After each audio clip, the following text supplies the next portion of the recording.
Thank you, Congressman Jude Asidre. Before I recognize the Mr. Chair. Honorable Ramon Gutierrez, just one question to Mr. Ledesma. Mr. Ledesma, I understand that you've been the President and CEO of PhilHealth for the past 2 years. Tama po ba? Yes, Mr. Chair. To be exact, Mr. Chair, November 23, 2022 was my first day. Okay, so more than 2 years already. Yes, Mr. Chair. Okay. My question is, despite of this, hindi naman natin masasabing lack of budget because you have your PhilHealth is awash with money. Tama po ba? Yes, Mr. With Chair. more than 700 billion of money. Yes, Mr. Chair.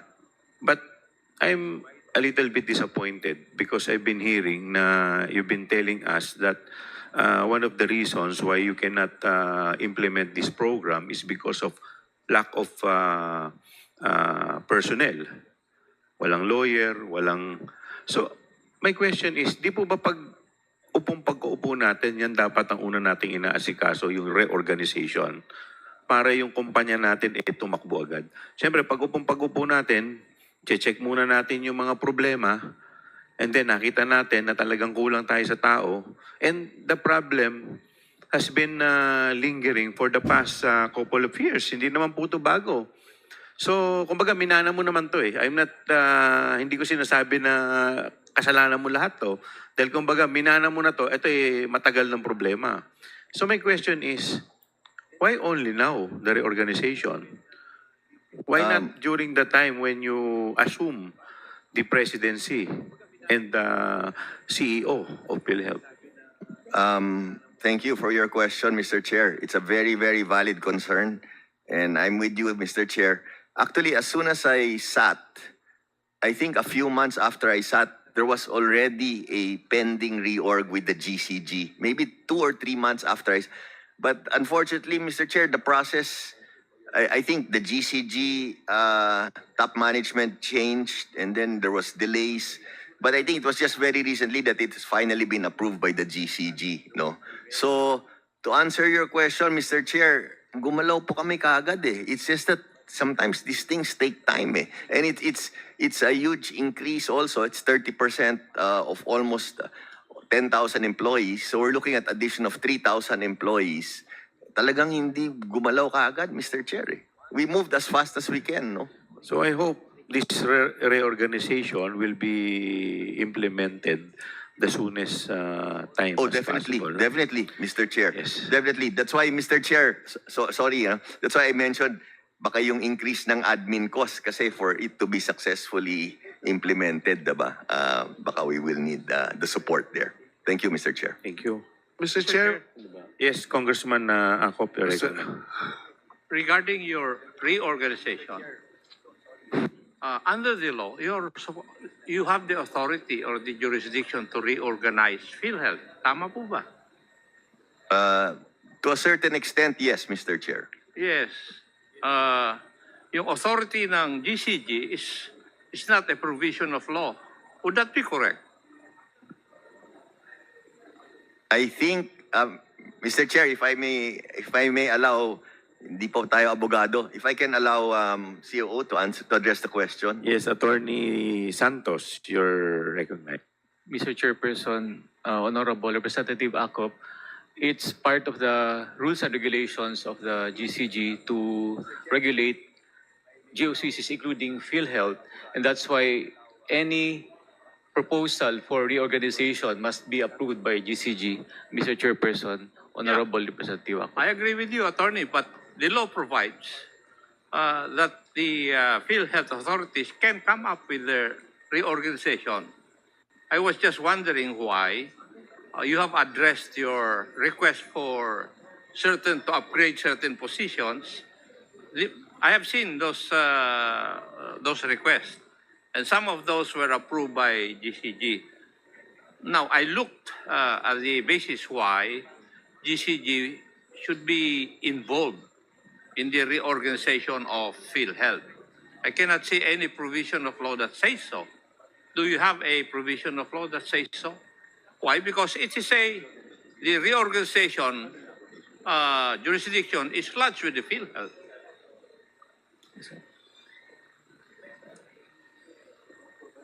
So, my understanding, Mr. Chair, is that the provision states that it's the PhilHealth Board of Directors. But I think in turn, the PhilHealth Board requested that we submit to the GCG. So that's why it was suggested by the PhilHealth Board, Your Honors, that we submit the proposal to the GCG and seek their guidance. Yeah, but there's no provision of law that mandates that the PhilHealth Board should submit their proposed reorganization to GCG. Is there such? We submit the proposal to the GCG. Kasi wala akong alam eh. Mr. Chair, Please, Attorney Santos. Mr. Chairperson, Honorable Representative Acop, just a quick search. Yes, sir. The authority of GCG, as mandated by Republic Act 1014-9, is to evaluate the performance of GOCCs and determine if they should be reorganized, merged, streamlined, abolished, or privatized. Mr. Chairperson, Honorable Representative Acop, sir. Just from a quick search, Mr. Chairperson.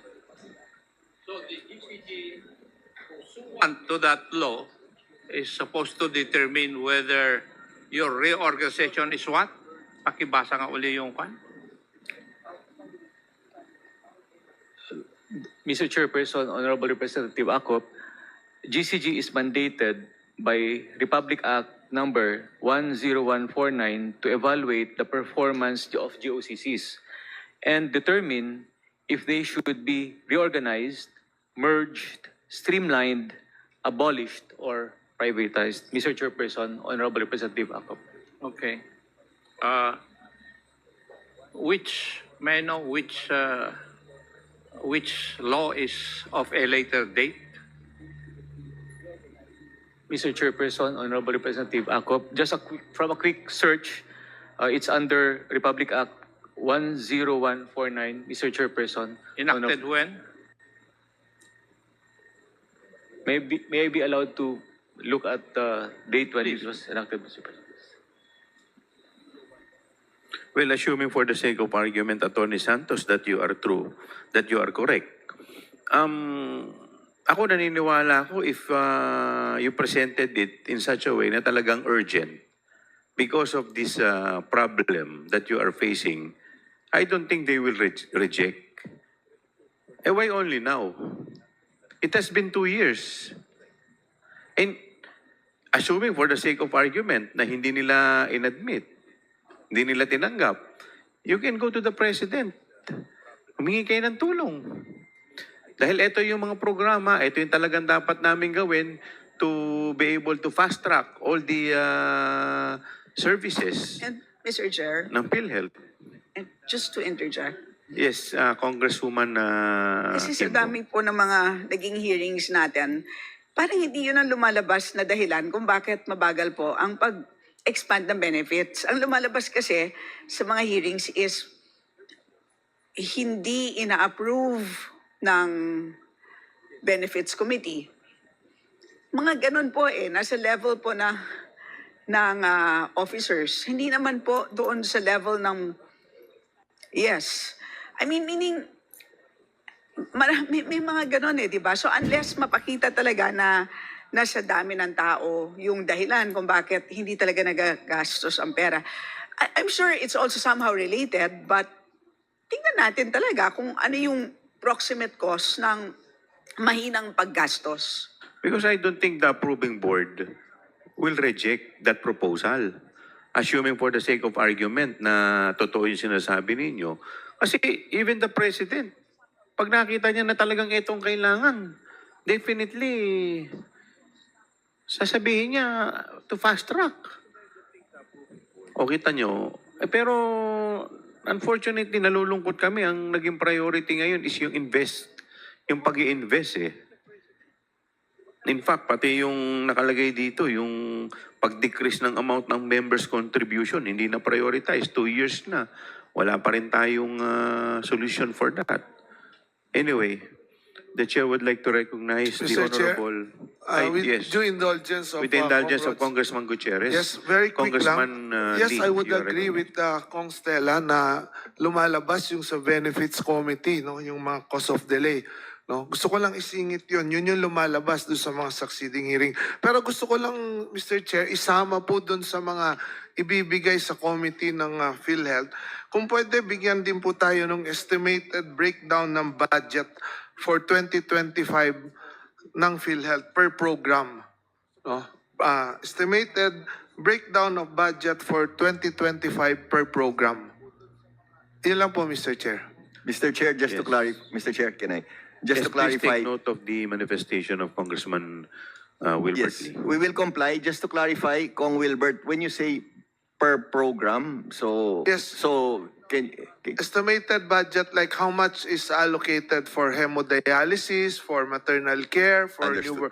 yung ganong duly noted, Mr. per Chair. program. We will comply. Yes. Thank you. Thank you, Mr. Chair. Congressman Ramon Gutierrez, you are recognized. Thank you, Mr. Chair. Mr. Chair, we've had a long hearing na po, no? And most of the questions have been answered. And I think at least the most important one was answered, the question of whether or not PhilHealth can function without the subsidy. And that was the primary purpose of this briefing. Of course, before anything, we'd like to thank the PhilHealth for taking the time to have this briefing today. I understand this is not our regular hearing. And despite the rules, they were able to come here and address that issue. So primarily, we can get that off the table. Most importantly, PhilHealth will function even without the subsidy. Because there's a lot of, as Kong Jude said, a lot of misinformation going around. Now, without the subsidy, PhilHealth will fail to function or would work at a limited capacity. Very clear na po na hindi pa yun mangyayari. However, unfortunately, we've uncovered other issues and these issues are not new. And of course, we understand it's shared frustration, sabi nga po. But if someone such as Congresswoman Kimbo, who has really devoted a lot of time and expertise into this field, is confused, how much pa po kaya kaming other members dito? So I hope the PhilHealth would continue to work with us. I know this will not be this may be the first briefing on this matter, but I hope it will not be the last. I hope if the committee should decide that this would come under jurisdiction to discussing sa excess funds po, no? Then I, for one, would be in support of that. Kasi nga po, ang nakikita po natin, I wouldn't agree with calling it defunding nga po eh. I'm sorry, but the way we see it is that yung confusion na lang po that Congresswoman Kimbo was driving at a while ago is just the amount. But very clear, there's a resounding answer that yes, flush with cash pa po yung PhilHealth. So I think that's something that we have to discuss because we really have to focus on the issue of this being social insurance po, no, rather than for profit. But with that said, there's just one question lang po that was left unanswered in my opinion. And I believe perhaps, I'm not sure which official of the PhilHealth would be able to answer, Mr. Chair, but I was surprised to find out, I was just basing on the National Healthcare Act, that very clear, this was also repeated by Chairman Joel, na in the case of excess funds po, no, excess of the reserve, there were two options. It's either to expand the coverage or to reduce the contributions. And the general understanding for most members here would be when you reduce the contributions, we're talking about the rates, the rates that we contribute as premium. But it was mentioned by Dr. Domingo earlier po, no, that he takes the stand of the management in which Section 11 does not call for reduction of rates, but just talks about reduction of contributions. As compared to Section 10, his basis was Section 10 had very specific rates in a 5-year time span, no? 5 or 6 years. Could the PhilHealth please clarify? Because he also mentioned that as a policy consideration, they are waiting on your proposal. So what do you mean now under Section 11 when you're talking about reduction of contributions? Kasi sa amin po, ang naintindihan po namin, it's plain and simple. If you take the word as it is, it's just the reduction of the rates in which we are contributing. But if the opinion of the PhilHealth is not a reduction of rate, what then are we reducing kaya po? How does this redound to benefit our member contributors? Mr. Chair, Yes, please, Mr. Ledesma. thank you for the question. If I can allow CEO Eli to address the question. Thank you. Attorney Santos, you're recognized. Mr. Chairperson, Honorable Representative Gutierrez, our interpretation is that the members' contributions refer to the rates as enumerated in the schedule under Section 10 of the Universal Healthcare Act. We respect the opinion of ASEC Dr. Albert Domingo. However, that remains, but we are open, Mr. Chairperson, Honorable Representative Gutierrez, to study on how we can reduce the contribution of the members without touching on the premium rates. Mr. Chairperson, Honorable Representative Gutierrez. Mr. Chair, most respectfully, so what does that mean po kaya for us? I mean, without reducing the rates, what does Section 11 mean then? In layman's terms po siguro para maintindihan po namin. How exactly would it look like? If you're not reducing the contributions of members based on the rate, how do you see an application of the second part of Section 11? Mr. Chairperson, Honorable Representative Gutierrez, right now, I do not see how we can implement decrease in the amount of members' contribution without going to the rates. However, again, we are open, Mr. Chairperson, Honorable Representative Gutierrez, to study the view of ASEC, Dr. Albert Domingo. Mr. Chairperson, Honorable Representative Gutierrez. Mr. Chair. Dr. Domingo, you're recognized. Thank you. Just a quick interjection. So nakita po natin no, na dito pa lang sa kwartong ito, maaaring mag-disagree yung management sa kagustuhan ng board. So sinasabi po ni Honorable Acop, yan po yung sinasabi namin na not everything is the board or the benefits committee, the BENCOM. It really has to emanate from management. Kasi kung sila mismo may ibang pananaw, nagsalita na po yung supervising agency na may pananaw kami, diyan po nangyayari. Thank you, Mr. Chair. Thank you, Mr. Chair. So I see now the conflict of opinions. But can we agree on one thing, though? Without touching then the rates, could Section 11 be referring to suspensions or moratorium as a possibility of implementing the intent of Section 11? Yes, Mr. Yes, Chairperson. before you respond, the chair would like to recognize the Honorable Micaela Angela Swansing. Yes, please continue, Attorney Santos. Yes, Mr. Chairperson, our answer is yes. So at the very least po, no, we can talk about suspensions and moratoriums of payment, and this does not require any other further legislation. This will come from you, management of PhilHealth, in applying Section 11. Would that be a fair statement? Mr. Chairperson, based on history, in 2021, we suspended the increase in the premium rate. Instead of 3.5% for the year 2021, we maintained the rate at 3%. We repeated the same in 2023. Instead of implementing the increase to 4.5%, we maintained the 4%. So yes, we can recommend that to the Office of the President, because the decision during this time was made by the Office of the President. Mr. Chairperson, Honorable Representative Gutierrez.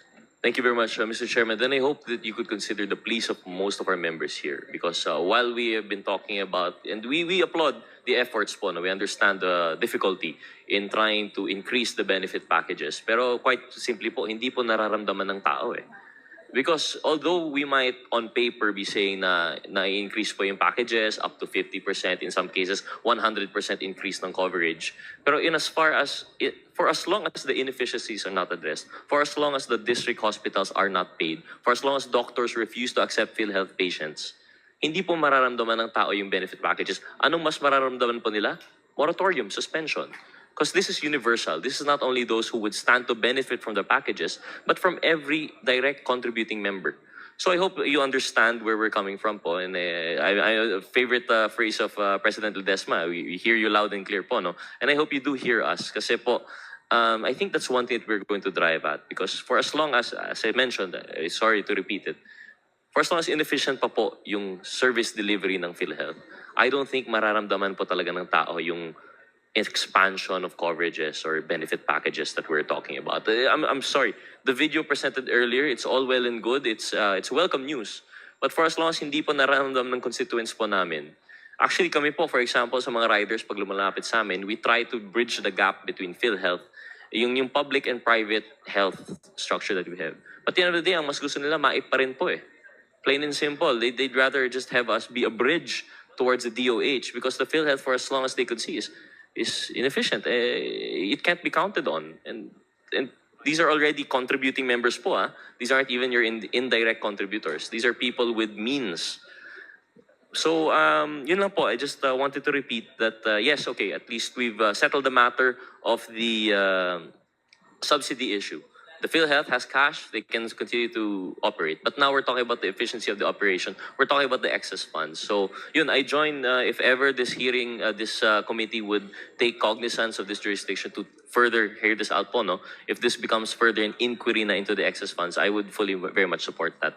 And with that, Mr. Chair, I'd include my interpellation. Thank you very much. Mr. Chair. Mr. Chair. Yes, Mr. Ledesma, you're recognized. Just quickly, just want to thank Mr. Chair, Your Honor.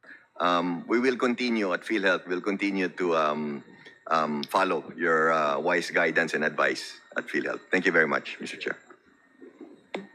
Yes, the Honorable Stella Kimbo, you're recognized. Yes, isang katanungan na lang po, Mr. Chair. Nabanggit yung corporate budget. So magkano po ang corporate budget for 2024? For 2025, Your Honor. Both 2024 and 2025. Okay. Okay. I'll start, Mr. Chair, Your Honor, Kong Stella, with the COB for 2025. For benefit expense, 271. No. Yes, total. Total is 284.90.94, Kong Stella, Your Honor. 284.94? Yes po. 284,094 po. Okay. And then for 2024? 258,962 million. In millions, billion, sorry. So, right now, pwede nyo nang ma-estimate ang COB for 2026, tama? Yes po. Ano ang estimate niyo for 2026? Because, Mr. Chair, based on the law, the corporate budget is a percentage of direct and indirect premium contributions. So, ito pong zero subsidy, kaya po yata nagpapanik siguro ang PhilHealth ay because ang maapektuhan po ay ang kanilang corporate budget. Yun po, palagay ko. Tama ba ako, Mr. Dimshaco, na iyan ang malaking concern ninyo? Tama po? Mr. Chair, isa sa mga malaking concern po, particularly that we are discussing, of course, the reorganization. Yes, and that's the reason for why I asked you kung magkano ang direct contributions ninyo at kung ano ang collection inefficiency ninyo. Okay, so sige po, magkano ang estimated corporate budget ninyo in 2026?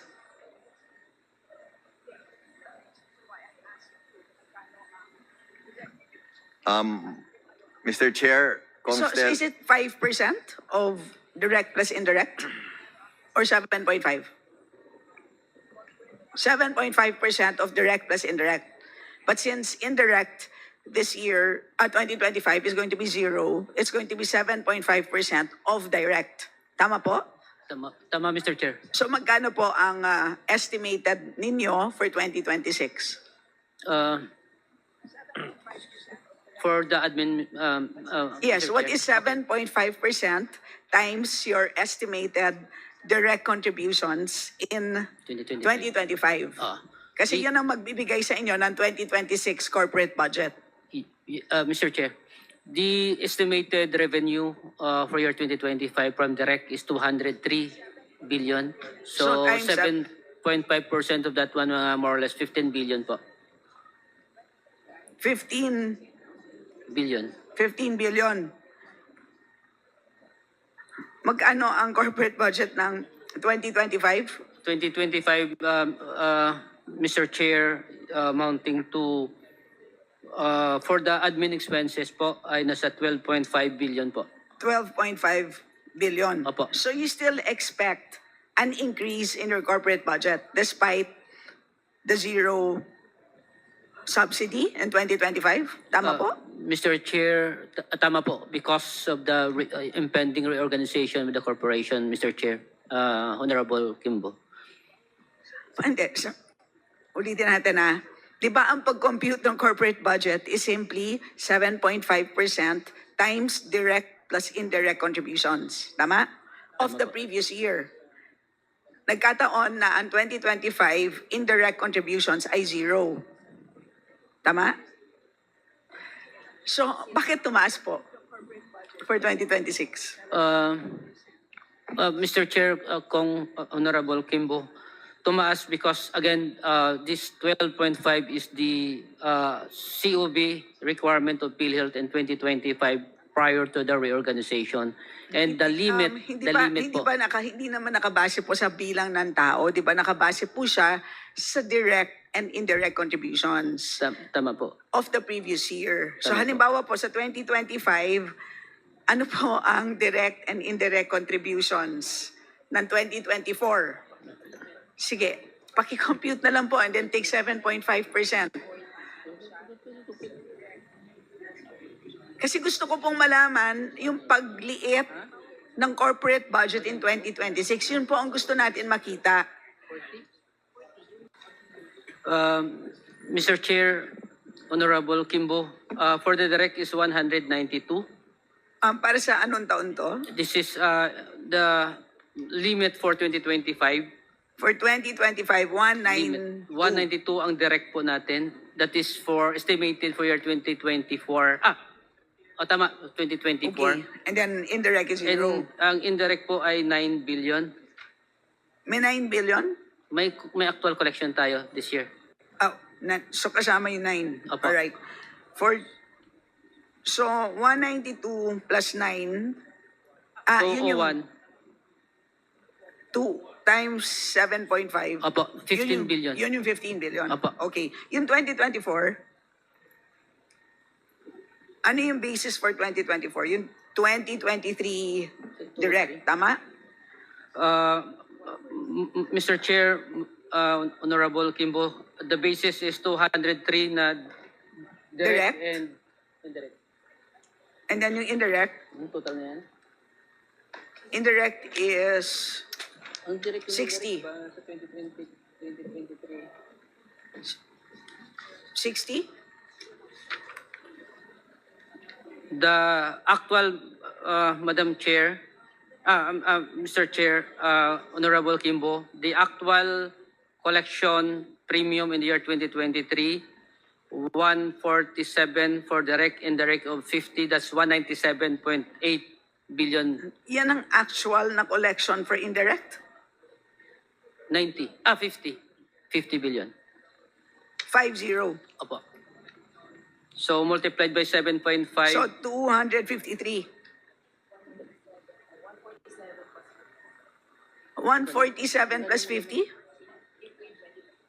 Nagkaroon kayo, bakit kayo nagkaroon ng 147 na collection? Sa direct po.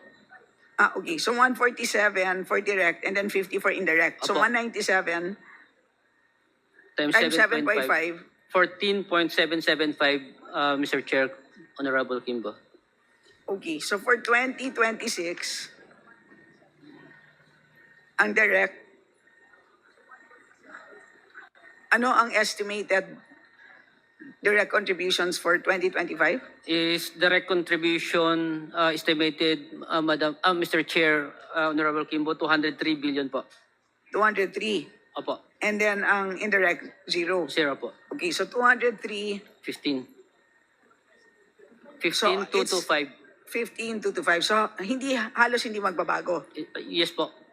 So, ang sinasabi ninyo na kung kayo ay mag-increase sa manpower, ito ang magiging challenge ninyo. Yes po, Mr. Chair, So, Honorable Kimbo. ang kailangan ninyong gawin, therefore, is to increase your collection efficiency sa direct contributors. Tama? Opo. And that's the reason for why pinapasubmit namin sa inyo yung report, yung assessment ng inyong collection efforts para malaman ninyo kung saan dapat kayo mag-increase ng effort, kung anong particular sector. Tama po? Is that the correct? Tama, di ba? Tama po. Okay, so aasahan na lang namin ang pag-submit ng report na to. Tama po. Okay. Ang next is just a quick comment. Kanina pa po kayo paulit-ulit na nagsasabi na rest assured we will increase our case rates uniformly by 50%, X%, etc. And I've also been making a counter statement in the past that I firmly believe that uniform increases will not work. They do work for inflation adjustment purposes, but for purposes of really providing meaningful financial risk protection, particularly for the most important illnesses, you really need to look at these case rates case by case. Ibig sabihin, meron tayong mga sakit na talagang napakababa talaga ng case rates. At yon baka mamaya 1,000% ang increase na kailangan mo para dyan. So, mabibitin ka talaga sa 50% increase. Halimbawa po yung dialysis. Nagpapasalamat po kami sa inyo na malaking increase. But that was an increase from, I believe, 2,000 pesos. And it is now over 6,000 pesos. So that is a threefold increase. Hindi po ba? So 300% increase.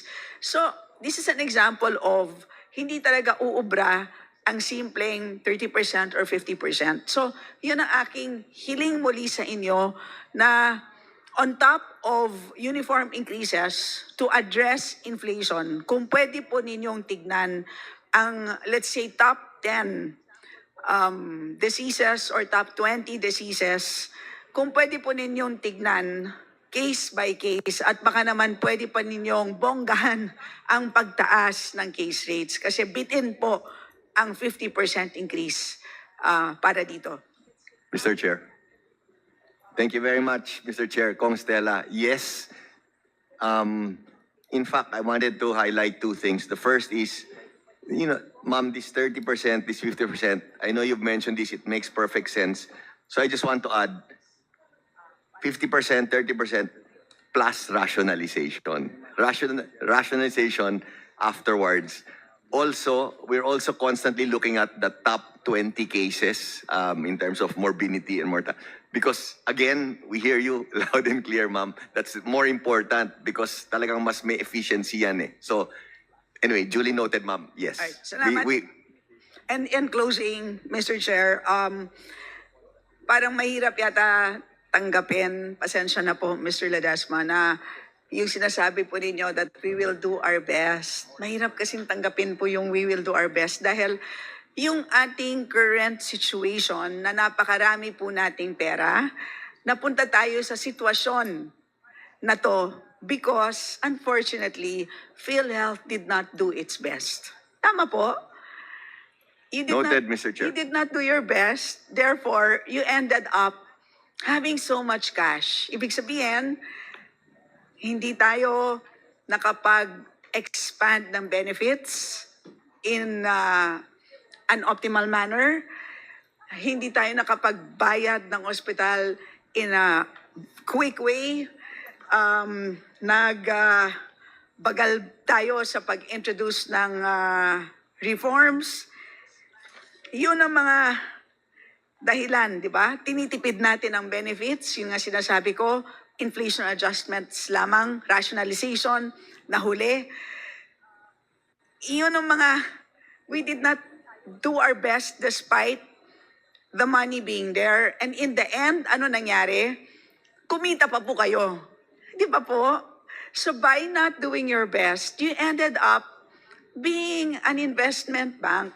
Yun ang nakakalungkot. Kaya sana po, at this point in time, baka naman pwedeng ma-recalibrate at sana po there is greater assurance that because you have so much cash in your hands,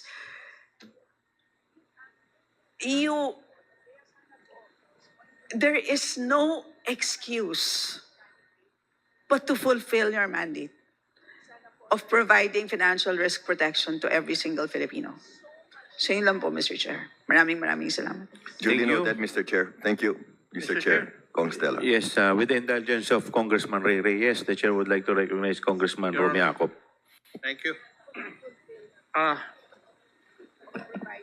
Dalawa po yung lumalabas sa social media na kami po ay pinaparatangan na may kasalanan. Number one, kasalanan namin bakit wini-withdraw namin yung 89.9 billion sa PhilHealth. What can you say about this?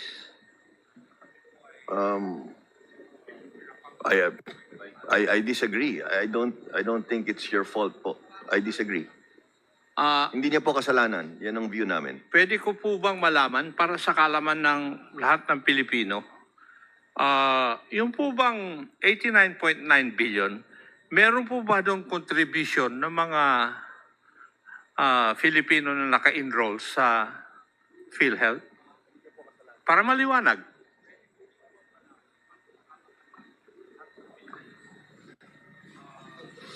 Yes, Mr. Lim Siaco. The 89.9 billion, Mr. Chair, ay hindi po nanggaling sa direct. Hindi galing sa contribution. Opo. Okay. Yun ay galing sa government subsidy. Opo. Okay. So in short, dun sa mga binabayad ng mga member, kahit 5 po doon, intact. Yes, Tama po ba? yes, Mr. Chair. Okay. At yun ay nandoon pa rin sa inyo. Yes. Yes. Thank you. Now, Yes, Mr. Chair. pwede po bang i-assure nyo yung mga Pilipino na enrolled dyan na wala po silang dapat katakutan dahil yung status or financial status ng PhilHealth ay kaya pa naman? Kasi yun po ang lumalabas sa social media eh. Yes, Mr. Chair, Kong Acop, Honorable Kong Acop, we can assure the Filipino people that PhilHealth is financially healthy and that we can continue with all of our plans on increasing and enhancing the benefit packages po. Thank you, Mr. Chair. Thank you. The other issue is that kasalanan din ng Congress kung bakit zero ang budget ng PhilHealth. What can you say about that? Again, we disagree po. Like I said in my statement earlier, we go with the wisdom of Congress and hindi niyo po kasalanan yan po. Gusto lang namin malaman kung wala po kayong budget, would it affect the operations of PhilHealth? Hindi po ba ninyo maibibigay yung dapat na maibigay sa mga members ng PhilHealth? Hindi po, Mr. Chair. Having zero budget will not affect at all, will not hamper the operations of PhilHealth. And like I said earlier, with our plans to increase and enhance the benefit packages, hindi po maapekto po. Thank you. The other reason why... Kung ako, just to clarify, Yeah, please. hindi naman totally zero budget. Ang Zero subsidy po. Subsidy, Yes. not zero budget. I stand Kasi corrected. Yes, kasi po, yung budget po ng PhilHealth, nanggagaling po to sa 6 na sources. Tama po ba? Yung unang-una po dyan, galing po yan sa collection. Number 2, 50% ng income ng government share sa PAGCOR. Tapos another 40% from charity fund like PCSO. Ang ika-4, ito na po, yung premium contributions of members. At ang ika-5, annual appropriation of the DOH. At ika-6 lamang, yung national government subsidy. Tama po ba? So, just to clarify, wala lang po kayong government subsidy. But all the rest, nasa inyo pa rin. Tama po ba? Tama po, Mr. Chair. I stand corrected. It's zero So subsidy it's not po. zero budget. Yes. It's zero government subsidy. Subsidy. Apologies po. Yes po. Very clear po. Yes, Congressman Ako. Thank you, Mr. Chair. Some sectors na advocates ng health, what we did, what Congress did, was a violation of the law. Yung Republic Act 11223. Tama po.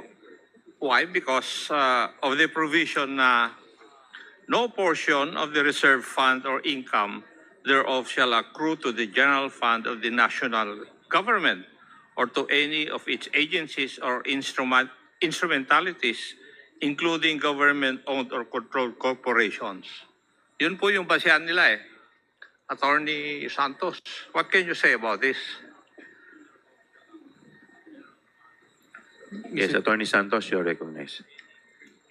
Mr. Chairperson, Honorable Representative Acop, does the question pertain to the 89.9 billion transfer, Mr. Chairperson? Yeah, yun ang basehan nila. It's against the law raw. Why? Because of this provision. Because of this provision sa Republic Act 11223. I understand, Mr. Chairperson, Honorable Representative Acop, but before PhilHealth transferred the initial or even the succeeding amount, Mr. Chairperson, Honorable Representative Acop, we were already covered by the positive opinion of the Office of the Government Corporate Council. We also have the positive opinion of the GCG regarding such transfer, and we have already consulted the Commission on Audit regarding this. And Mr. Chairperson, Honorable Representative Acop, our actions were based on laws, regulations, Mr. Chairperson. So with that, we are confident that all our actions are in accordance with law, rules, and regulations. Mr. Chairperson, Honorable Representative. Thank you, Attorney. May I know if the subsidies given by government form part of the reserve fund or the income?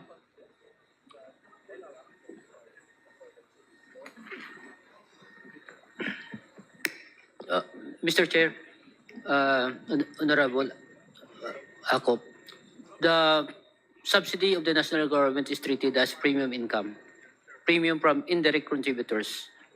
And closing the books at the end of the year, natatransfer siya sa members' equity. Now, we set up already the reserve fund. And for year 2024, papasok dito siya sa surplus or excess, Mr. Chair. Was there a part of the government subsidy that formed part of your reserve fund? Mr. Chair, kung ikakalculate po natin ang ito, yung money from the national government, Mr. Chair, Honorable Acop, ay po pwede natin masabi na that money coming from the national government dito po siya sa surplus or excess, or po pwede rin natin po sasabihin na this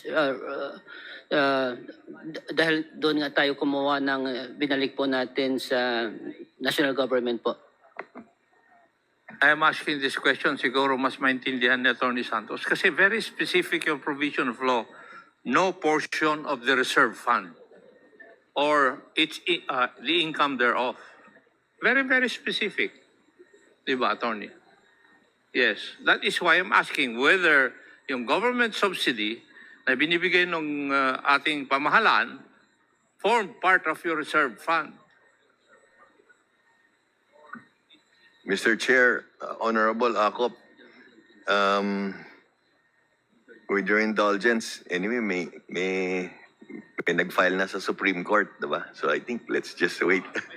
May kaso na po eh. So in fact, Honorable Mr. Chair, Honorable Acop, yung last tranche nga, diba, pina-TRO nila. But prior to that, may nag-file na eh. So if it's with your indulgence, antayin na lang natin kasi anyway nandun na. I agree, Mr. President. Thank you, sirs. Thank But you. in any event, I would Thank you, just Mr. like Chair. to answer your manifestation that this committee, we are not bound by the sub judice rule. So even assuming for the sake of argument that there is a case pending before judicial, quasi-judicial, or administrative, still, we can still conduct investigation in aid of legislation. Just for the information of Thank you and noted, Your Mr. Chair. Honor. Yes. Thank you, Mr. Chair. In any event, the chair would like to recognize the last but not the least. The Honorable Ray Reyes. Thank you, Mr. Chair. Actually, most of the questions I wanted to ask were already asked in the previous hearings, but it bears reiterating, especially to assure the public, hindi po ba? There's a reason why we had this meeting right now, because we have to assure the public of some concerns that they may have, because somebody jumped the gun in making assumptions on what will happen sa budget natin. So, back when Congressman Acop said, you could rest assured that PhilHealth will continue giving out the benefits to both members and both paying and non-paying members. Will this continue, Mr. Chair? Yes, Mr. Chair. Thank you. Is it true also that PhilHealth has sufficient funding so that you may be able to continue paying the benefits and hospital claims? Yes, Mr. Chair. All right. Tama po ba ang pagkarinig ko kanina, Mr. Chair, that you have close to 700 billion pesos still at your disposal? Tama po ba, Mr. Chair, President Mandy? The exact number, Mr. Chair, if I can allow SVP Renet to address the question.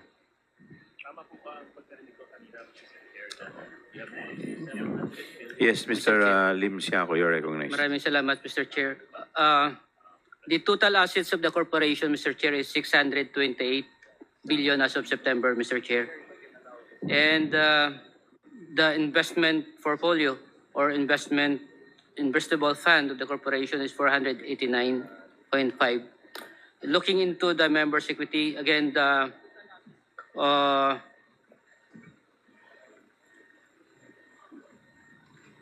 reserve fund is 281, and the surplus, Mr. Chair, as of October, is 150 billion, Mr. Chair. Thank you. Okay, thank you. So to simplify para sa mga nakikinig po dito at sa mga sumusubaybay, PhilHealth is liquid enough to be able to pay for any benefits of paying and non-paying members and to pay for hospital and clinic claims for providing such service. Yes, Mr. Chair. Okay, thank you. Then, I guess the question that we need to ask is, I mean, President Mandy, I know you've only been here for 3 years, but I think so much of your team have been here, so they may have some institutional memory. Paano umabot, especially over the past 10 years, that no one of the PhilHealth board or the executive committee has even proposed to increase yung benefit packages? Could anybody answer as to why for 10 years?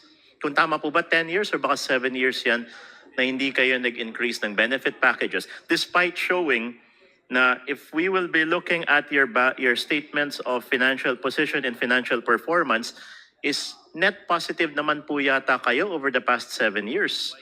So, paano po umabot na ganun? Bakit hindi nag-increase si PhilHealth over, hindi kayo nag-increase ng benefit packages? Yes, Attorney Santos. Mr. Chairperson, Honorable Representative Reyes, based on records, in 2019, there was a proposal to study and increase the case rates. However, that was overtaken by the pandemic, Mr. Chairperson, Honorable Representative Reyes, and PhilHealth focused on the development of packages to address the pandemic, Mr. Chairperson. So it was only during the administration or leadership of PCO Ledesma that the study continued and resumed, Mr. Chairperson. Thank you very much. Okay, Mr. Chair, wag po natin gagamitin yung pandemic as an excuse na hindi nyo in-increase yung benefit packages nun. Because during the same pandemic, in-increase nyo yung bonuses sa inyong executive committee. I think that was 2021. If when during the budget deliberations, lumabas yung isang executive order where you availed on either the increase of the performance incentives or yung mga benefits for the executive committee. So hindi po maaaring na pandemya ang excuse kung hindi nag-increase yung benefit packages of the members, pero yung mga executive committee nyo na naman, in-increase nyo yung mga bonuses and compensation ninyo. Okay? But let's use that. Let's uungkatin na lang natin yan at a different time. We will get to that. I'd like to focus now on the financial position. Based dun sa BESF na pinadala, can anybody give us the definition dun sa liabilities ninyo, no? Meron kayong current liabilities sa domestic creditors and meron kayong long-term liabilities. Ano po yung ibig sabihin ng current liabilities sa domestic creditors and ano yung long-term liabilities sa domestic creditors? Mr. Chair.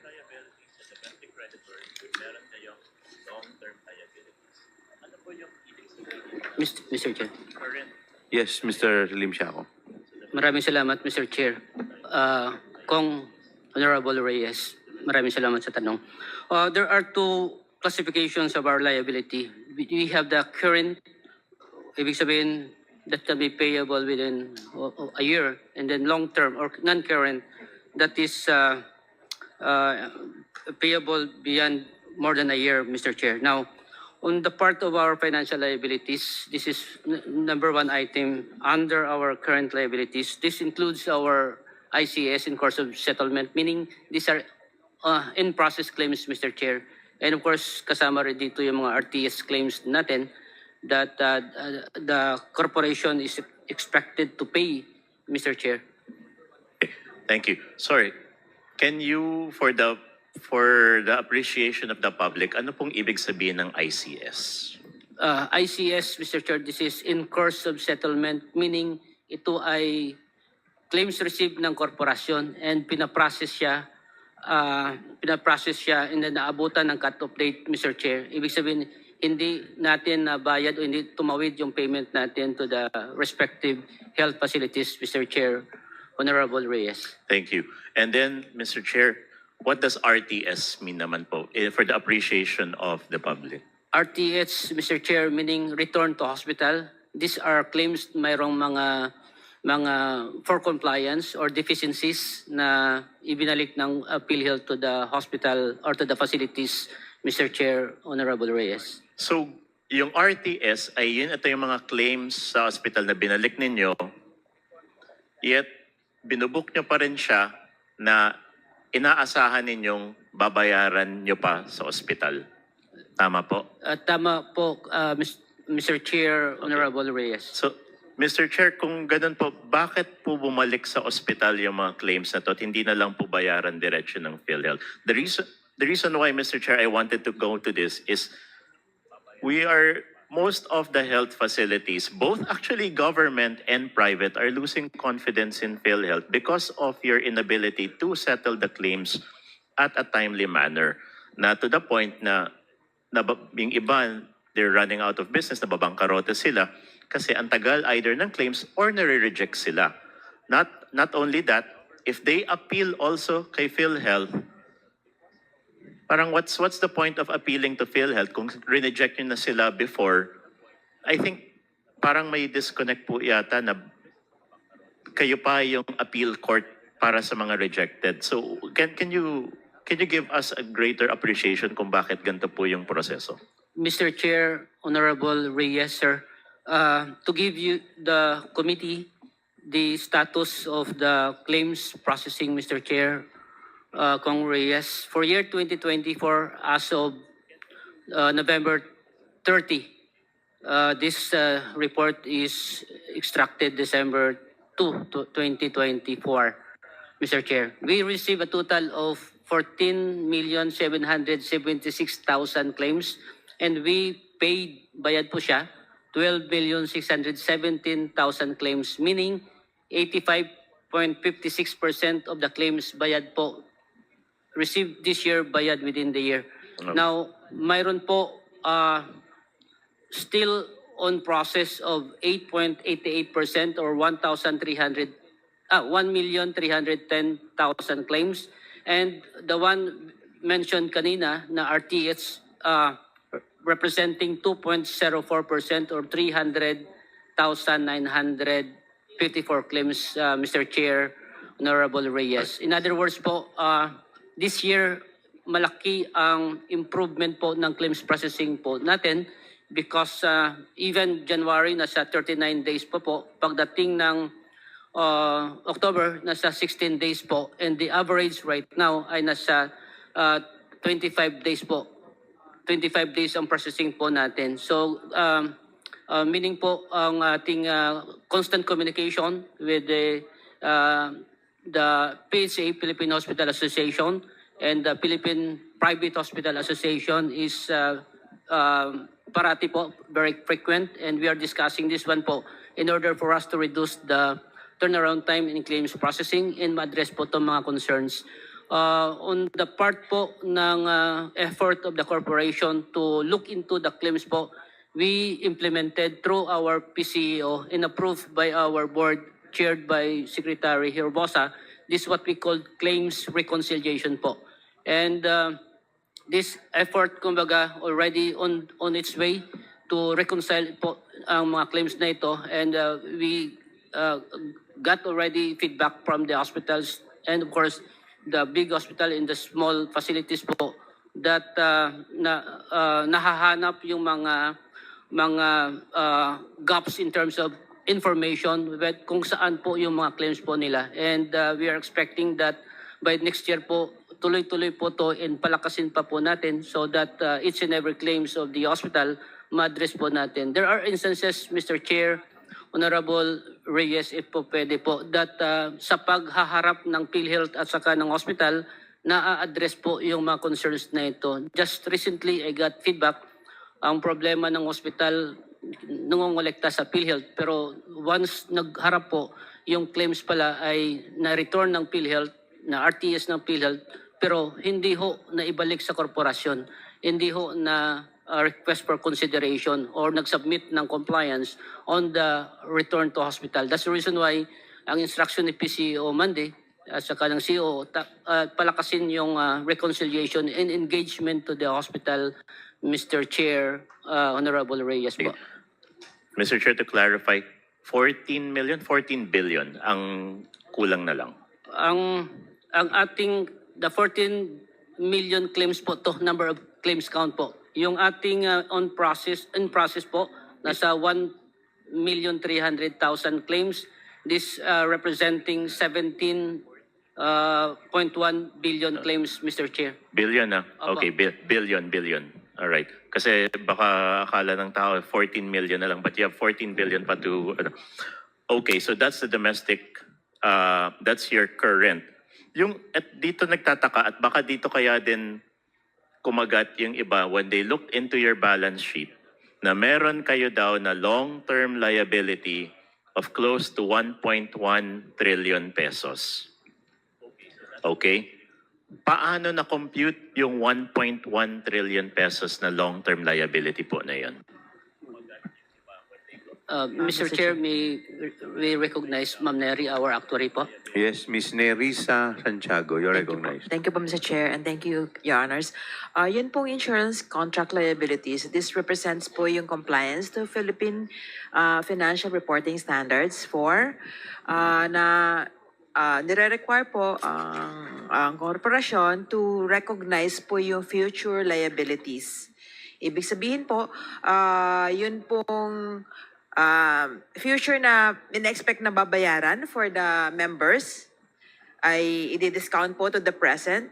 Less po yung contributions na marireceive from the members at i-discount din po to the present. So parang ang pinaka-purpose po ng insurance contract liabilities is for us to know kung kakayanin po ba ng set of contributions na marireceive in the future, yun pong set of benefit payments na babayaran in the future. So the fact po na mas malaki po yung nasa liabilities po siya, ibig sabihin mas malaki po yung in-expect na benefit payouts in the future versus po dun sa ma-receive na premium in the future. Thank you, Mr. Chair. Okay, then my follow-up question there. Kasi ang laki ng difference ng inyong current and long-term liabilities. Basically, 1 trillion yung difference. Gaano ba kahaba yung forecast ninyo na ito? Kasi if you say this is to account for future claims, gaano kahaba po ba ang forecast ninyo na ito? Mr. Chair, may I? Opo. Yun po kasing requirement pagdating sa calculation po ng insurance contract liabilities is based on the contractual obligation po ng korporasyon na nakasaad po sa batas, ano po, considering na ang sinusunod po namin is the RA 11223. So, the fact po na covered po ang miyembro hanggang sa mamatay po ang miyembro. So, yun pong pag-calculate ng expected benefit payouts for this member would be until the member dies po. So, for example po, age 40 na miyembro, kakalculate po yung probability na buhay siya hanggang kailan. And then, yun pong kanyang premium payment will be until age 60 po. So, Okay. Then, Mr. Chair, I would want to ask this question. Are you a health insurance or a life insurance? Mr. Chair, health insurance po ang social Then- health insurance. How come ang pagkwenta ninyo ay parang life insurance? Kasi po, kung ganito yung mangyayari, never will it come to a point na magiging positive ang net worth ninyo. Kasi sa sobrang taas ng lifespan, especially you are getting claim, or you're computing based on yung member contributions or members who are within a capable working age pa rin. They're quite healthy. Mahaba pa ang buhay ng mga yan. So if you're going to be computing until the time wherein they are not even, or sorry, they're not working, and we are expecting an average lifespan of what, 72 years? Negative palagi yung negative palagi ang net worth ng PhilHealth mangyayari dyan. Baka you may want to reconsider kung paano yung pag-compute ninyo ng liabilities. Kasi this is going to be for a life insurance type of balance sheet. Hindi to health insurance. Ang base ninyo sa pag-health insurance, baka maximum na nga yung 3 taon. You should only be computing based on your claims until the next year only.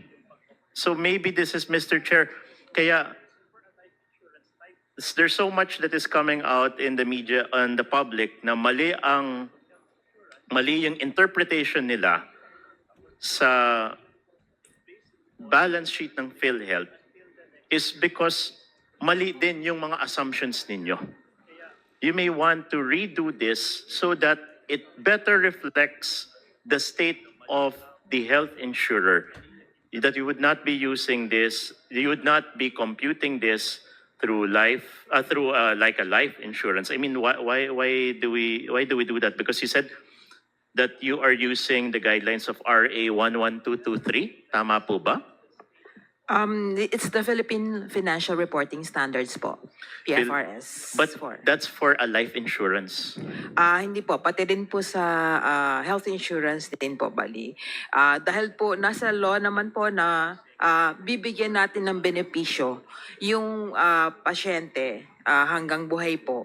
Kaya po yun po yung pinagbabasihan namin. Kaya meron siya benefit.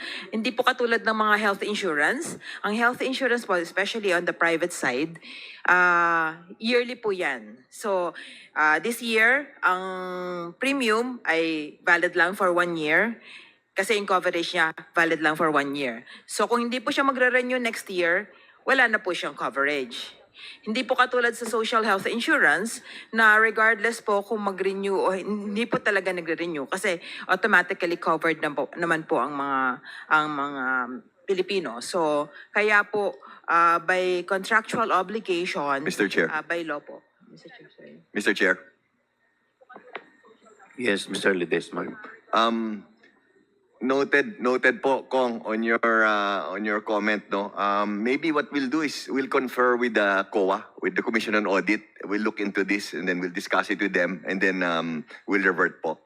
Thank you. Yes, Yeah. thank you. Thank I think you. That, Thank you. that would be a better assurance because if this is going to be the case, if you will be following like what a life insurance is, no way will it show that PhilHealth is going to be in any good financial health with this kind of liability, diba? Yet when you look at your cash position, you're close to 700 billion, diba? So it would make sense. Mr. Chair, I think I know that this is just a briefing anyway. At least what we wanted to achieve here is to assure the public that the benefits will not cease. They will still be able to avail of the benefits of PhilHealth. And if with the assurance also of the leadership of PhilHealth that there is going to be, we have the 30% across the board increase and then 50% increase in select case rates, which I assume you would study to be using maybe the top 10 or top 20 morbidity cases kasi yun naman yung talagang kailangan. And then and then with your reserve fund of close to 700 billion pesos na hindi naman mababang karote ang PhilHealth. Okay, so everything, yeah, I think that's it for now, Mr. Chair. I know this is just a briefing. There are still other things that we may ask from PhilHealth. We could just call them at some other time when it's more appropriate to ask these questions. But for Mr. now, Chair. Mr. Chair, thank you very much. Mr. Chair. Mr. Thank you, Honorable Ray Reyes. Mr. Yes. Chair. No, just Sir. one last quick comment. Thank you, Kong Ray, no. So we will look into the issue with we'll discuss it with COA and also the Department of Finance, no. But it's a very good point you bring up, no. We will look into it. Thank you, Mr. Chair. Mr. Chair.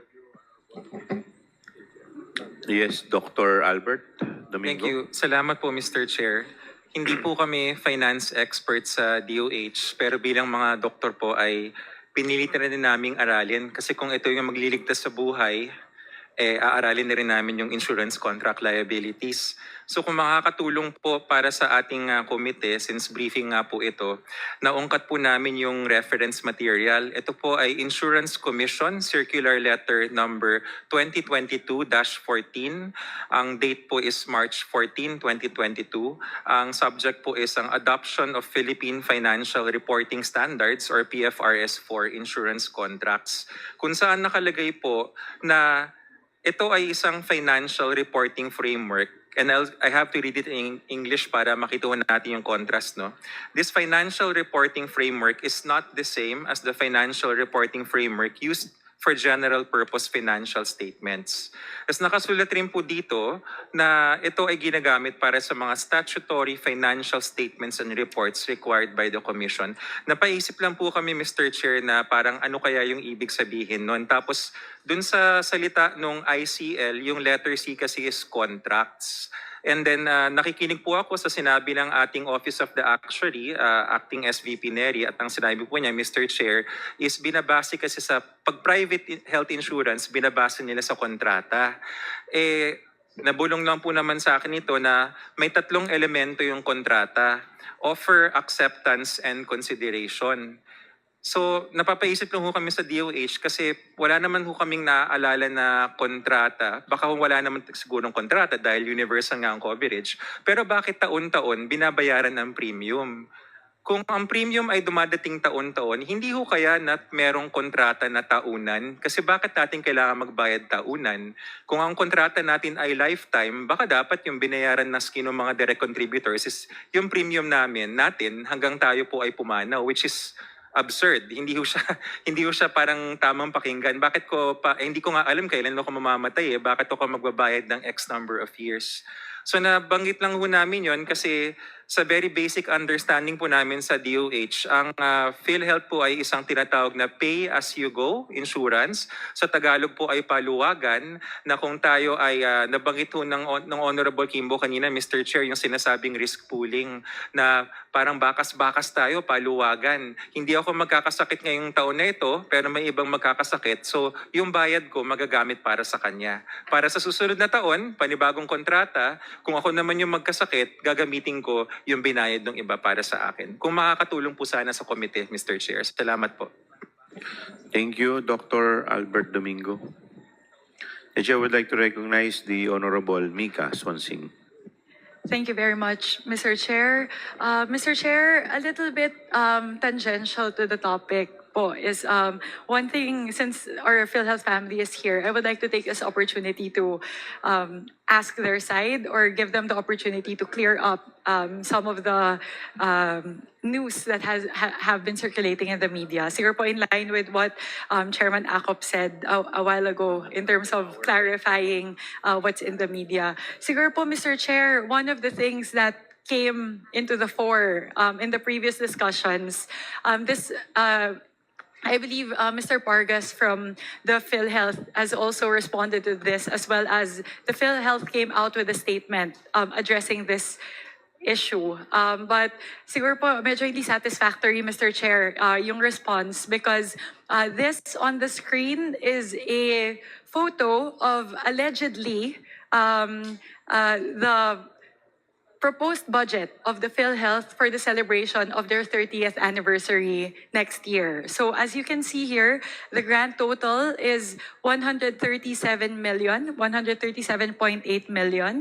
spread across different line items. So siguro po, I was looking at PhilHealth's response to this, Mr. Chair, and essentially po, ang kanila pong depensa ay this is reasonable, and within the guidelines. So siguro, Mr. Chair, I want to understand that on the part of the PhilHealth as to why this is reasonable on the eyes of PhilHealth, Mr. Chair. Thank you, Mr. Chair, Your Honor. Yes, Mr. Ledesma, you recognize. Yeah. Thank you, Mr. Chair and Your Honor. If I can allow SVP Renette to address the query. Thank you, Mr. Chair. Yes, Mr. Lim Siako. Maraming salamat, Mr. Chair, and maraming salamat, Honorable Swansing. Again, as presented and as based on the statement of the corporation, this one is a proposal for year 2025 for the 30th anniversary of the corporation. When you say 30th anniversary, this is a milestone year, Mr. Chair, Honorable Swansing. And based on the discussion last night with the board, this amount reduced already. Binaba po siya. And the amount, Mr. Chair, Honorable Swansing, for the anniversary celebration of PhilHealth in the year 2025 ay nasa 48.5 million pesos. Itong amount na ito ay gagamitin ng korporasyon to advocate, push forward the implementation of the program, Mr. Chair, Honorable Swansing. Maraming salamat po. Mr. Chair, if I may request the COMSEC to once again flash on the screen the proposal. It's comforting to know that this has been slashed from 137.8 million down to 48.5 million. Pero siguro, Mr. Chair, nakakabahala lang yung ilan dun sa mga initial proposal. Siguro, Mr. Chair, pag kinompute ko po yung line items number 6 hanggang line items number 10, nabanggit po ng PhilHealth, Mr. Chair, na 10,000 po yung mga empleyado ng PhilHealth. Kung i-average ko po yan, pag kinuha ko po yung total ng lahat ng yan, lumalabas po na 2,427 pesos bawat special loot bag na ibibigay po or special tokens para sa mga empleyado. Which, again, Mr. Chair, is in my view, not reasonable. Siguro yun po kasi yung depensa ng PhilHealth. Kaya babalik-balikan ko po yung salita na yon na 2,500 pesos po na special giveaway para lang sa celebration ng 30th anniversary celebration ay hindi po yon reasonable, Mr. Chair. Yung isa pa po, kung pupuntahan po natin yung number 15, yung line item po para sa sports meet, yung una pong binabalak po na gastusin ay 32.7 million pesos, Mr. Chair. Kaya ito po siguro yung sports meet, siguro po para tong sports fest, para po sa mga empleyado ng PhilHealth. Tama po ba, Mr. Chair? Yes, Mr. Lim Siako. Maraming salamat, Mr. Chair, Honorable Swansing. Tama po, the proposal is intended for the employees of PhilHealth for this sports met, Honorable Swansing, Mr. Chair. So, Mr. Chair, yun lang po. Ang paggastos po ng 32 million pesos para po sa sports meet, para lang po sa celebration ng 30th anniversary celebration, ay uulitin ko po, hindi po yun reasonable. Lalo na po na marami po pong mga kailangan na bayaran ng mga ospital, marami po pong mga bayaran ng mga kailangan na bayaran ng mga doktor. Kaya po, siguro po, Mr. Chair, yun lang po. Ngayon po na slinash down po mula po sa original na 137.8 million, papunta po sa 48.5 million. Mukha pong maganda naman po yun na naintindihan ng board. Pero siguro, Mr. Chair, kung hindi po ito nasilip, at hindi po ito kumalat sa social media, siguro po ang tanong sa aking isipan ay, babawasan ba ito ng PhilHealth? O makakalusot ba ito na ganito kalaki yung balak nila na gastusin para po sa kanilang 30th anniversary celebration? So siguro, Mr. Chair, it calls into question for our committee whether the expenditures within PhilHealth are within reasonable limits or are the expenditures within guidelines? Siguro yun lang yung tanong, Mr. Chair, pagdating po dito. Ang tanong ko po siguro, Mr. Chair, isa pa pong tanong sa PhilHealth. Ano po yung supposedly funding source nito pong 137.8 million na ito? Bagamat naibaba po to sa 48.5 million, siguro po nung ginawa niyo po yung proposal na ito, ano po yung dapat ang pagkukuhanan ng pondo para po dito sa 30th anniversary celebration, Mr. Chair? Mr. Chair. Yes, Mr. Ledesma. Thank you. Thank you, Mr. Chair. Thank you, Kong, for your questions. No, on the second question on the funding source, I'll pass it on to SVP Renet. No, but on your first comment, I would like to, and I'm sure I speak in behalf of all of us at PhilHealth, no, most especially the senior officers, no, I would like to thank you for calling our attention on the, based on your language, maybe outrageous or unacceptable amounts, no. And I can assure Honorable Chair and this committee and you, ma'am, that as President of PhilHealth, starting today, I will see to it and I will make sure that for all future events and future celebrations and future expenses, we will really be cognizant and be aware of our mandate to the Filipino people on being more prudent, on being more, on avoiding ostentatious or unexplainable expenses, no?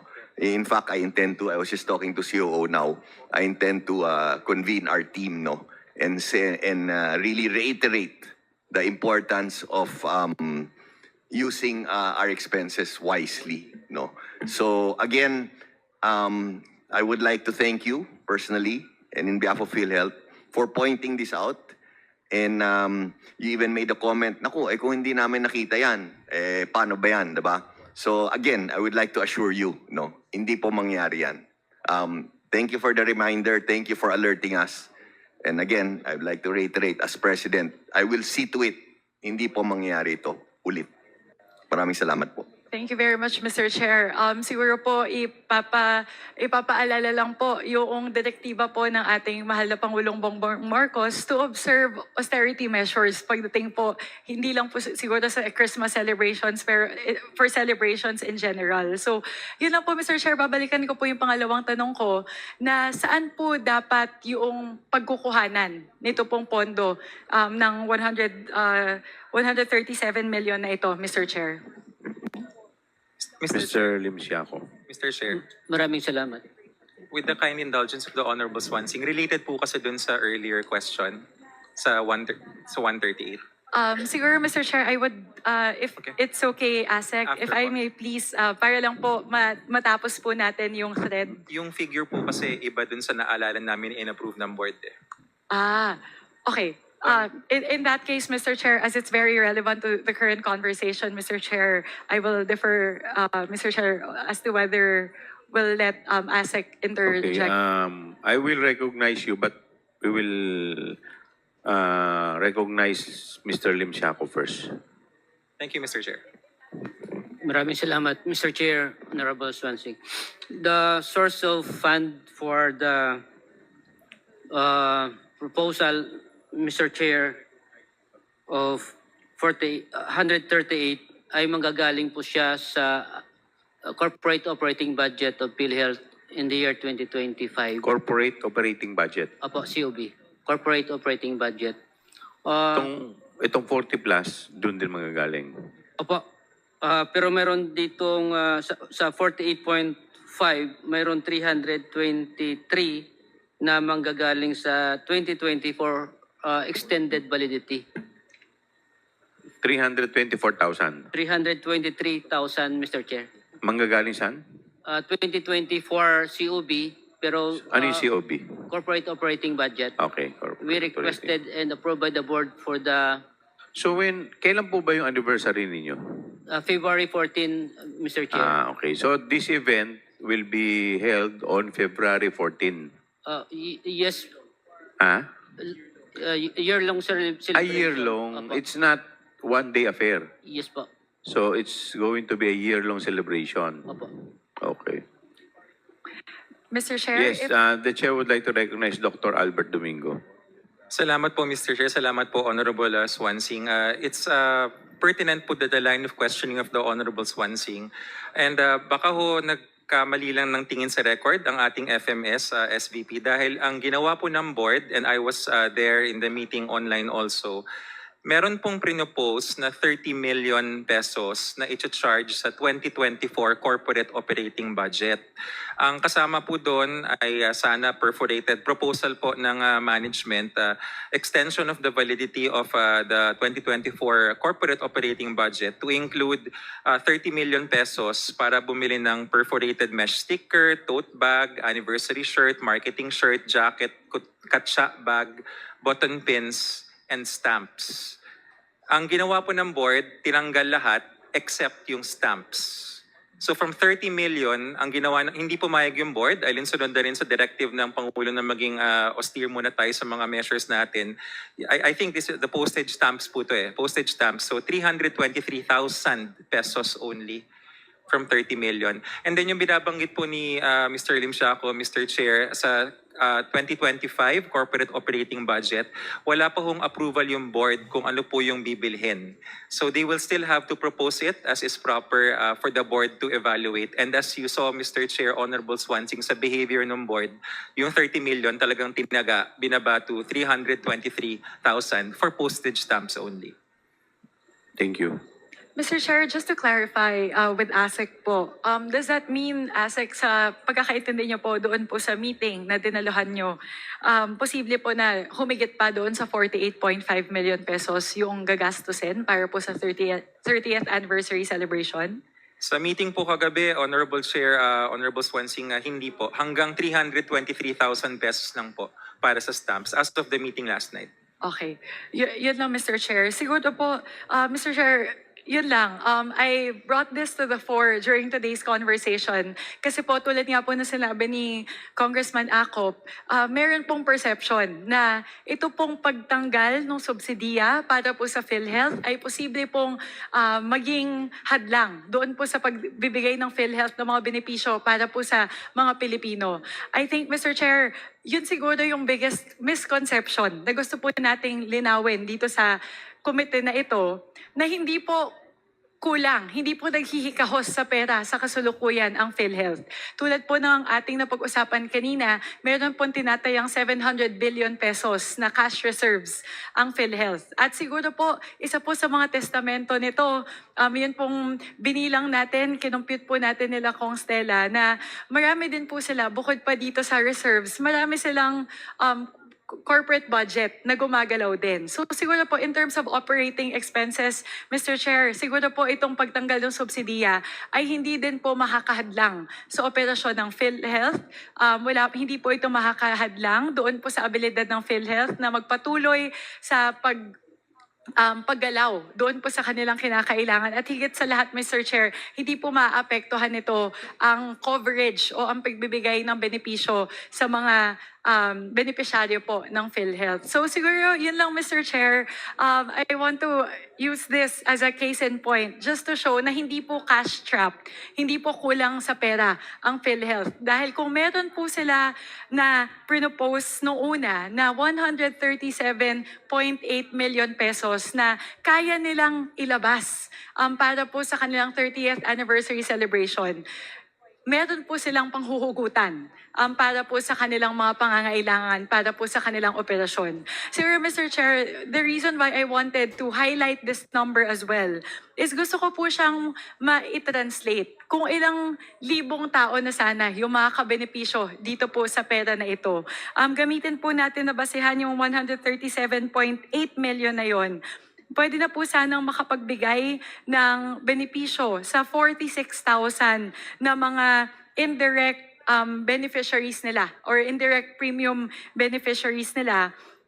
O di kaya kung yung senior citizens po na tumatanggap ng 5,000 pesos na premium, katumbas po nun ay higit 27,500 na mga senior citizens na makakatanggap ng premium. Siguro that's the scale and the magnitude we're looking at, Mr. Chair. So yun lang po, paulit-ulit po natin yun, Mr. Chair, na sinabi sa kahabaan po ng 6 na oras na pagdinig po natin ngayong araw na uulitin po natin ang pagtanggal po ng subsidiya sa PhilHealth ay hindi po makakaapekto sa abilidad ng PhilHealth na magbigay ng mga benepisyo sa atin pong mga pasyente. Hindi po nito maapektuhan ang abilidad ng mga pasyente na nasa mga ospital na makakuha po ng kanilang mga PhilHealth benefits. Kaya yun lang po, Mr. Chair. Maraming salamat po. Mr. Chair. Thank you, Mr. Ledesma. You recognize. Thank you, Mr. Chair. And again, again, maraming salamat, ma'am, for bringing that up, no. I cannot overemphasize and just reiterate that starting today po, you will see it, no. The way the money of the corporation, no, the way it will be used, we will be very austere. We will really be very simple, no. And nothing like this will ever come out again, no. And so I think I see this as a blessing in disguise, no? Kasi lumabas ito, and in fact, I already spoke to COO, no? We will see to it, no, from here on in that we have to be careful, no? We have to be cognizant. We have to know for a fact that people will see paano ginagastosan ng PhilHealth yung pera. So kailangan maingat po kami. And like I said, as president and as vice chairman of the board, I will personally see to it. Nothing will come close to this happening again po. Maraming salamat po. Thank you, Mr. Chair. And Mr. Chair, if I may respond very quickly lang po. Yes, please. I hope, Mr. Chair, that thank you, President Mandy, for that assurance. Pero sana po, apart from looking at ways to implement austerity measures in these sorts of expenditures, uulitin ko lang po yung isa din sa mga kahilingan ng aking mga kasamahan dito po sa Kongreso, na sana po pag-aralan po ng PhilHealth kung papaano po mas mabuti na magamit yung pong yung fund reserves po na meron ng PhilHealth para po mapataas yung coverage. Ibig sabihin po, mapataas yung halaga na pwede po nating ma-cover o mabigay bilang benepisyo sa ating pong mga pasyente, sa mga pinaka-nangangailangan. At mapag-aralan po natin yung papaano po natin ma-expand yung coverage in terms of the types of diseases po. Kung ano pa yung mga pwedeng saklawin na mga sakit. At Mr. Chair, kung pwede rin sanang pag-aralan din ng PhilHealth, tatlo po kasi yung napag-usapan, taasan po yung halaga ng benepisyo, mas lapadan po yung coverage ng mga sakit.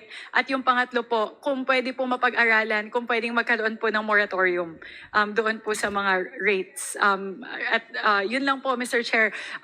Dahil po sa kahabaan po ng ating hearing, yun lang naman po yung paulit-ulit po naming hinihiling sa PhilHealth, na dahil po alam na natin ngayon na meron po tayong 700 billion pesos na excess funds sa bahagi po ng PhilHealth, papaano natin ngayon magagamit ng tama at papaano po natin magagamit ito para matulungan po yung mga may sakit po natin ng mga pasyente. Maraming salamat po, Mr. Chair, at maraming salamat po sa ating po mga panauhin galing sa PhilHealth. Duly noted, Mr. Thank Chair. you. With that, may I know if there are still other members? Wala na siguro.